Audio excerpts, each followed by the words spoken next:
And what we notice is, I'm sorry. It's a Stanford TEDx. What we notice is that people get stuck. People really get stuck, and then they don't know what to do, and they don't seem to have any tools for getting unstuck. And designers get stuck all the time. I mean, I signed up to be a designer, which means I'm going to work on something that I've never done every day. And I get stuck and unstuck and stuck and unstuck all the time. But we also noticed as we went out and we talked to folks, not just our students, but people in mid-career and encore careers, that people have a bunch of beliefs which psychologists label dysfunctional beliefs, things they believe that are true that actually aren't true. And it holds them back. I'll give you 3. First one is, what's your passion? Tell me your passion, and then I'll tell you what you need to do. Now, if you actually have one of these things, these passions, you knew at 2 you wanted to be a doctor, or you knew at 7 you wanted to be a clown at Cirque du Soleil, and now you are one, that's awesome. But we're sort of research-based here at Stanford, so we went over to the Center for the Study of Adolescence, which, by the way, now goes up to 27, and met with Bill Damon, who's one of our colleagues. He's a fantastic guy. He studied this question, and it turns out less than 20% of the people have any one singular identifiable passion in their lives. So we hate a methodology which says, okay, come to the front of the line. You have a passion? Oh, you don't? Oh, I'm sorry. Go to the back when you have one. Come on back and we'll help you with that. It's terrible. 8 out of 10 people say, I have lots of things I'm interested in. So this is not an organizing principle for your search or your design. The second one is, well, you should know by now, right? Don't you know where you're going? If you don't know, you're late. Now, what are you late for exactly? I'm not quite sure. But people have, there's a meta-narrative in the culture. When I was growing up, 25, you were supposed to have, maybe have a relationship, maybe have gotten married, starting to get the family together. When I talk to my students, my millennial students, they'll say, oh, that's got to be like 30 or something, because they can't imagine anything past like 22. But 30 is a long way out. But we know that nowadays people are forming their lives much more fluidly. They are staying in a lot more dynamic motion between about 22 and 35.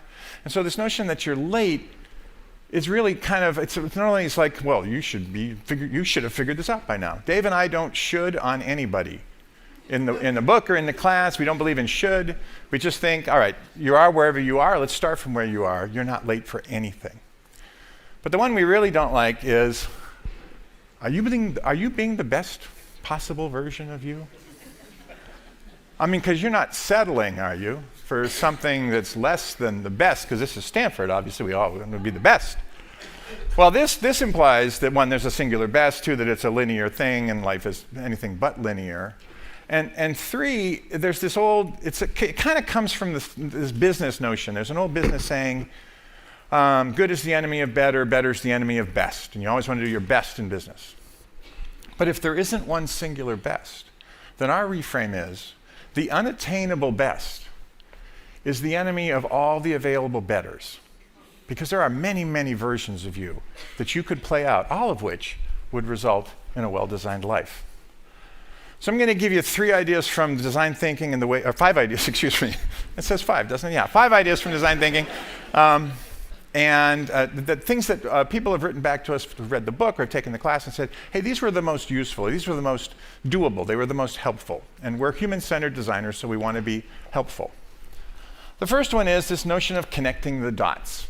The number one reason people take our class, and we read the book, is they say, I want my life to be meaningful. I want it to be purposeful. I want it to add up to something. So we looked in the positive psychology literature and in the design literature, and it turns out that there's who you are, there's what you believe, and there's what you do in the world. And if you can make a connection between these 3 things, if you can make that a coherent story, you will experience your life as meaningful. The increase in meaning making comes from connecting the dots. So we do 2 things. We ask people, write a work view. What's your theory of work? Not the job you want, but why do you work? What's it for? What's work in service of? Once you have that, 250 words, then this one's a little harder to get short. What's the meaning of life? What's the big picture? Why are you here? What is your faith or your view of the world? When you can connect your life view and your work view together in a coherent way, you start to experience your life as meaningful.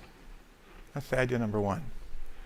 Idea number 2, people get stuck, and and you got to be careful because we can reframe almost anything, but there's a class of problems that people get stuck on that are really, really bad problems. We call them gravity problems. Essentially, there's something you cannot change. Now, not you, but I know you have a friend, and you've been having coffee with this friend for a while, and they're stuck. They don't like their boss. They don't like their partner. They don't like their job. There's something they don't like, but nothing's happening, right? Nothing's happening with them. If Dave were here, he'd say, look, you can't solve a problem you're not willing to have. You can't solve a problem you're not willing to have. So if you've got a gravity problem, and you're simply not willing to work on it, then it's just a circumstance in your life. And the only thing we know to do with gravity problems is to accept.